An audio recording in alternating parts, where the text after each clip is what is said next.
Welcome to the Good Reading Magazine podcast.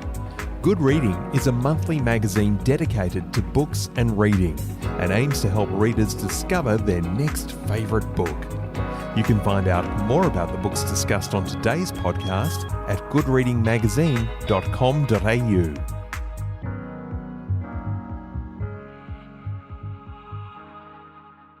Katie Edmiston is the manager of the Public Libraries branch from the Community Partnerships portfolio at the State Library of Queensland. Our topic for today is how do you use your local and state library and the role of libraries in an ever-changing digital world. Katie, welcome to the Good Reading podcast. Thanks so much. It's great to be here. Katie, the reputation of a library as a repository for books, journals, and those awkward broadsheet newspapers tamed by a very long stick, is that a thing of the past? Collections and books, as you've referred them to, newspapers, are still absolutely a cornerstone of what's available on offer at every public library. But libraries are so much more than we think these days. They include everything from programs and activities, different types of collections, free internet, access to computers, maker spaces. In every place, they are different and unique. But certainly I think that idea that they are just books is something of the past. Does that big sign on the wall that says silence still exist?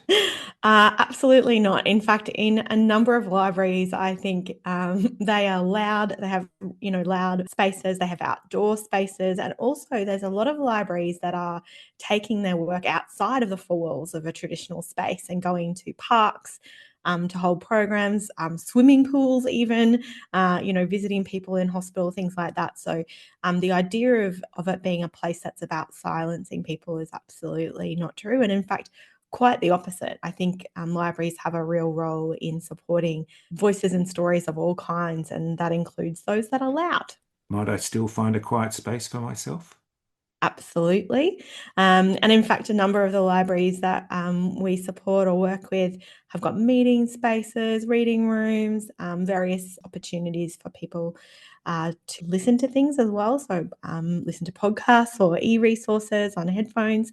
So certainly people can still do that as well. So what would libraries identify as their core business?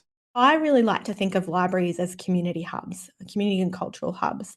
They really provide free and welcoming access to all members of the community. And I think they are trusted places in terms of information and knowledge. I also think they are places, as I said, for stories, whatever that might be, so whether that be fiction and different worlds that we're exploring, or whether it be, local histories, information about the local place that they might live. And certainly I think they're a space for creativity, imagination, those types of things as well. Now, libraries are still destinations for information, but how has the character of that information changed? And what do users expect from libraries these days?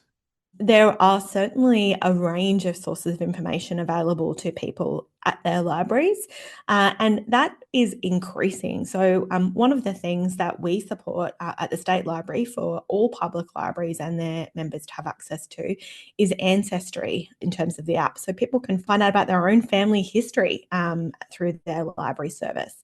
Also, we have a statewide subscription available through all public libraries to what's called LinkedIn Learning. There are thousands and thousands of courses that people can do for free to build their capacity in a range of things. And then, of course, we continue to provide information around a range of things, whether it's about books on how to make jam or podcasts on your mental health. There's a range of kind of information available to people, regardless of what they might be interested in. As you said, libraries are now more like community hubs, not just sources of books and information. How do libraries serve the community these days? And what might surprise a user who might not have visited a library for a while? What I love about public libraries is that they are really unique. So every place has got its own kind of vibe, and I think they do respond to local communities. So, certainly depending on where they are, they might be offering children's programming. They might be offering support for people to become more digitally literate. They might be running employment type activities. In some of our small rural libraries, they're co-located with tourism centres or galleries, the bank in some places. So they really have become a place where people can go to gain that support or access to information, access to Wi-Fi. Some of the things that I think are really remarkable and interesting and different is that we also have libraries that have quite bizarre and interesting collections that are available to access. So there's a library, I think, out Western Queensland way that's got a kitchen library. So people can borrow ice cream maker. So they do this monthly or kind of fairly regularly workshop where everyone comes together. They get a recipe book from the library and they work through a recipe using the equipment. And then people are able to hire that equipment or borrow it, I suppose. Of course, there's no fee. And then it goes through a process so people can use it at their own home to make pasta or whatever. We also know that libraries have got, toy libraries, things like that, loanable devices. Some of the libraries have amazing maker spaces or digitisation stations where people can salvage their own personal materials or contribute to local history materials as well. So there's nothing I haven't seen, I don't think, across the state. From seed libraries where people can access or share different plants that they might be growing, or toy libraries and programs. So really the list is endless. There are a number of libraries even offering people as books, so the human book, so allowing people to connect with others in their community and hear their stories or better understand the experience of someone from a different background of their own. So there are so many things available, more than I could list. Once upon a time, I would have to thumb through a card catalogue located in a rather imposing set of timber drawers. I would diligently memorise the Dewey number. But we're living in the digital age where catalogues are now entirely online. What does digitisation mean for libraries and library users? I loved those wooden card holders myself. I think they're kind of amazing. Certainly, I don't know that we have that many of those in use around the state. They did get a bit greasy after a while, I recall. They may have. Look, I think what is excellent is that there is both an opportunity with digitisation has come, an opportunity for people who still want to visit their library to go in to speak to a library staff member to get a recommendation or assistance with what book or information they're looking for, or to place a reservation or to borrow in person or access any of the other things that we've talked about today. But there is increasingly a huge number, thousands and thousands of titles and different information sources that are available through public libraries online. So people can have 24/7 access to magazines, newspapers, all types of books, e-resources, audio books, and a range of different collections in different languages or, things like that as well. So certainly I think with that move to digital has become an opportunity for increased access, particularly to people who might not be able to access a library in their open hours, during a weekday. And so I think for younger people, people who work evenings, or even families who are always so stretched. I remember mum driving me around to a million different places after school. If they need to, they can access a whole range of things via online. While digitisation has opened up new worlds, as you say, in borrowing, reading and access to information, does good old-fashioned sit-down story time for kids still exist? It absolutely does in a number of places. And in fact, through our First Five Forever program that's delivered in partnership with public libraries across the state, we've just reached a 10-year milestone of that program. And pretty well, I reckon almost every day there is a story time happening somewhere in a library across Queensland. State Library has developed a partnership with the Queensland Brain Institute, who actually has helped to document and work with us and also public libraries around the impacts, really measuring the impacts and understanding the outcomes of that early kind of reading and connection, talking, playing, singing in language, so whatever your home language is, to your child. And story time has evolved as well to mean different things. So what we're seeing is people are embracing diversity in their community, so doing story time in different languages. We're seeing traditional owners and elders, be involved in sharing their stories about the places that we live.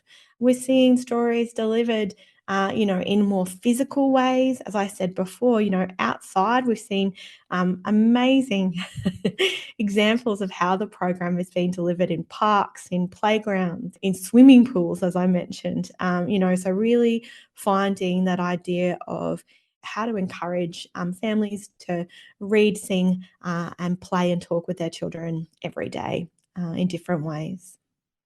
So does the library still play an important role in research projects? And what does a library offer that perhaps something like Google cannot? Yeah, absolutely. So I think the libraries do still provide a role, and I think really that role is about trusted information. Information that's provided through a library source, whether that be through State Library here or through the provision of information through the libraries across the state, they are really trusted resources, and library staff are trained in that review and understanding information and what information is credible or how to determine that information is credible. So I think there absolutely is still a role in terms of that research. Certainly, we know that libraries across the state are supporting young people with study. So in a number of places, there's homework help or various things. We know that libraries also are about democracy and around the idea of sharing of diversity of opinions, and so often have talks and workshops which people are able to access to get a different perspective on something that they might not have had before.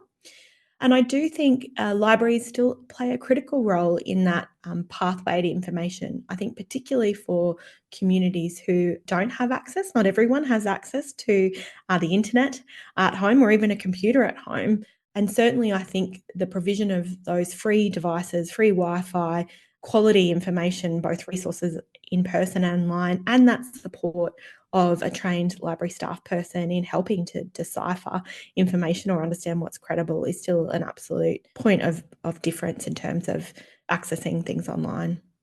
Can activities in Queensland libraries be user or community driven? And if so, if someone has an idea that a library might be able to accommodate, what might that process be? I would say absolutely. I think libraries are all about belonging and sharing and learning. And they are, as community cultural hubs, they are absolutely informed by the local communities that they are in. The process to access or kind of provide feedback to libraries about what might be on offer is different, probably place to place, but certainly in terms of collection items, libraries have an opportunity for people to say or provide advice or request items that might not be available in their local place. In terms of programs and activities, a number of libraries across the state offer those programs and activities and do kind of satisfaction surveys or consult with the community or deliver those activities in partnership with other groups so that they are really of and for that community and that they are meeting that local need. And then also, I think in terms of using the facilities and spaces, a number of community groups, individuals go to libraries and use the spaces and facilities and resources available to run their own activities. Often there's a range of meeting rooms or other spaces that can be booked or used for workshops or activities that you might want to run yourself, as well as opportunities for you to access a desk, run a micro business, and certainly in some places even produce items through maker spaces or things like that as well. So I'd just say go have a chat to your friendly library staff member and see what opportunity there is. Certainly, I think libraries are for everyone and they try to be so. We know that across the state, they are meeting the needs of different communities, from babies to, people who are at end of their life, even in some cases, doing outreach to hospitals and places like that. I would just say councils more broadly, local governments more broadly, are really community service organisations at their heart. They are about supporting the livability of communities, and libraries, I think, are a cornerstone of that because they provide that free access. They're welcoming, they're open. People will always provide you with some kind of support or advice, or even if you're trying to find something that isn't in the library, will point you in the right direction. And that's certainly my experience. Can a person get a cup of coffee at the local library? There are a number of libraries that have cafes, and in fact, many of them these days allow food and drink inside. There are some that might limit that depending on the type of collections they have available in various places, but absolutely a number of communities have libraries that have their own cafes or various things available. Let's talk about regional libraries and libraries in remote locations. How does the Queensland State Library work with local and regional libraries to provide access and resources?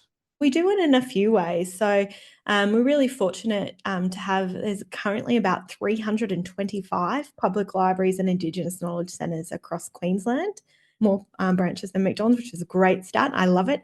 In fact, in many suburbs in Brisbane, there's a library, but even small towns across the state, you'll find a library or Indigenous knowledge centre. Our partnership is with local government. So we provide funding, direct funding to local government to support the delivery of their services and collections. We do that through a number of kind of categories of library. So we have what we call independents, which are the bigger centres. We provide direct funding to support their collections and also provide funding to support First Five Forever. We then have what we call rural libraries and Indigenous knowledge centres, and those two groups are a bit different. We provide a bit more support to them.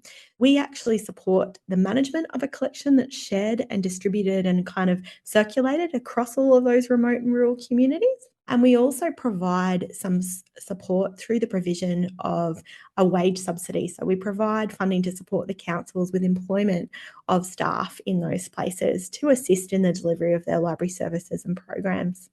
Across the state, we also provide what we call statewide services. So we run like professional development conferences. We work with council staff to build their capacity to deliver their services, to share the great things that they're doing with each other, and to really celebrate the outcomes at a local level so that we can start to see how those things can be shared across the state. We also run campaigns or promotional activities to encourage people to visit their libraries or to kind of uncover all the wacky and weird and amazing things that are available. So recently been working with a number of libraries and statewide to deliver the How Do You Library campaign, which is really about celebrating the unique offerings, that are libraries and our Indigenous knowledge centres across the state. And then we also support advocacy and representation of libraries, across the state. So we present to government about the role of libraries. We attend conferences and talk about the great work that's happening across the state. We support funding submissions, to increase the investment in libraries. We contribute to national data about libraries. So we really try to support both that delivery of service at a local level, professionalisation of the library staff, collections as well. So statewide, we provide a range of collections. So things like we've got a huge statewide collection of items in languages other than English, which are difficult for some councils to maintain at a local level. So we provide that. We've also got things like a manga collection that's available for people to borrow, a dyslexia collection to support communities or individuals who might be struggling with reading, a large print format for people who are like me, getting to a point where I need things a bit. My phone's definitely indicates that I need a bigger print version of things. So there's a whole range of ways in which we support the partnership across the state through the provision of funding and support services. A Queensland Library membership no longer means just a library card, from what you said today. It opens up a whole world of possibilities and experience for individuals and communities. What might libraries of the future look like? I think they're going to be different place to place. And actually, communities will be part of that. So at the moment, we know that there are Almost 40% of Queenslanders are members of their libraries. There was 41 million collection items used last year and almost 18 million visits to libraries. So the role of public libraries and Indigenous knowledge centres in communities is still critical, is what that information tells me. And I think the opportunity that digital libraries, online access, the way in which councils are embracing different types of opportunities, so outreach to different centres, different community groups, providing things like kiosks, which are basically book vending machines, that are available 24/7. The opportunity for us to think about literacy in all forms, so that actually it's about reading, but it's also about understanding the world around us. It's about connecting to our communities. It might be cultural literacy. We've seen amazing strides in the last few years by public libraries to really consider the collections they have and whose voices are missing from those collections, particularly First Nations people, women, people of colour, and how do we keep ensuring that libraries and the collections and programs that they are offering actually reflect the diversity of the communities that we have in Queensland and nationally. So I think it's all of it, and it will be determined by local communities and councils and the amazing staff who are part of the delivery of services across the state, who keep the doors open but also are that friendly face, make sure everyone feels welcome. Some of them working remotely are dropping books individually, to people out in remote properties to ensure people still have access to things, or visiting people at the hospital, So I think there really is, the future for libraries is great. They're still certainly needed, and the opportunity for them to be those welcoming, trusted places, particularly in this time of, cost of living crisis, that they are free and accessible to everyone, that they provide a range of services and programs. If you haven't been to visit one, check it out, because they've got more happening than you think. Katie Edmiston, thank you so much for taking me on the library tour of the Queensland State Libraries. And thank you for joining me on the Good Reading Podcast. Thanks so much. It's been lovely.